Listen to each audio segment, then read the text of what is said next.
นี่พี่น้องนี่ครับกิจกรรมยามเช้านี่ที่ชีวิตบ้านนาคนนอก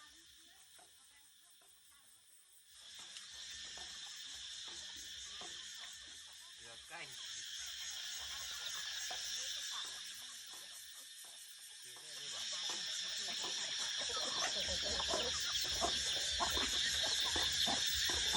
ใช่เอาเลยเด็กค่ะ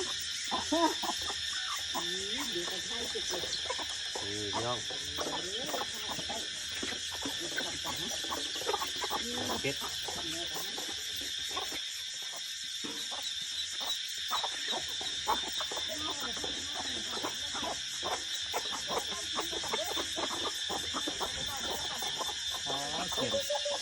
จักจันพี่น้องคอหลายอันนี้คอกไก่คอกเป็ดคอกไก่อันนี้คอนโดเป็ดนี่คอนโดไก่อันนั้นหมูอุ้ยหันเขาอุ้ยไก่นี่พี่น้อง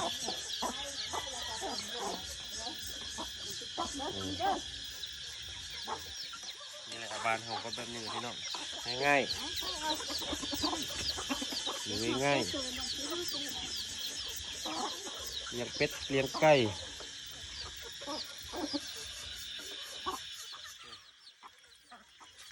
นี่ปืนเอาไว้ดับไฟจัดจานทองพี่น้องบ้ามึงมองหลายครับสุดอันมึงมองข้างบ้านมึงมองหอ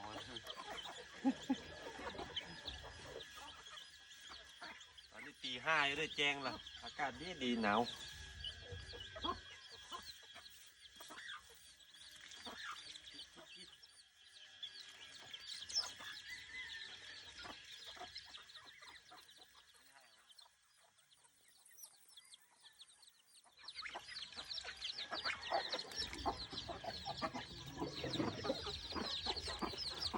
บรรยากาศท้องฟ้าตี 5ที่ตอนนี้พี่น้อง5 โมงเช้าอากาศมาแรกคิดว่าจะร้อนหนาวอากาศดี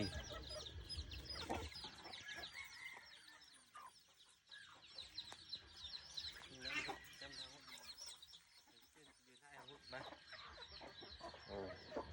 ย่างไว้หันเพลงเลย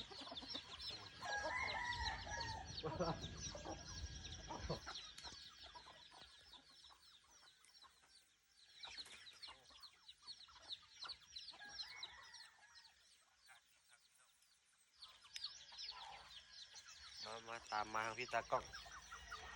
องตื่นตี 5คุณคลิปภาพบรรยากาศยามเช้าๆเนาะไปฝากพี่ฝากน้องบงวงเลยเห็นเมื่อวานนี่ส้มแก้วตั้งแต่เมื่อวานนี่คุณบงวงเลยมีโจ้บงวงเลยยอดพี่น้องอากาศอยู่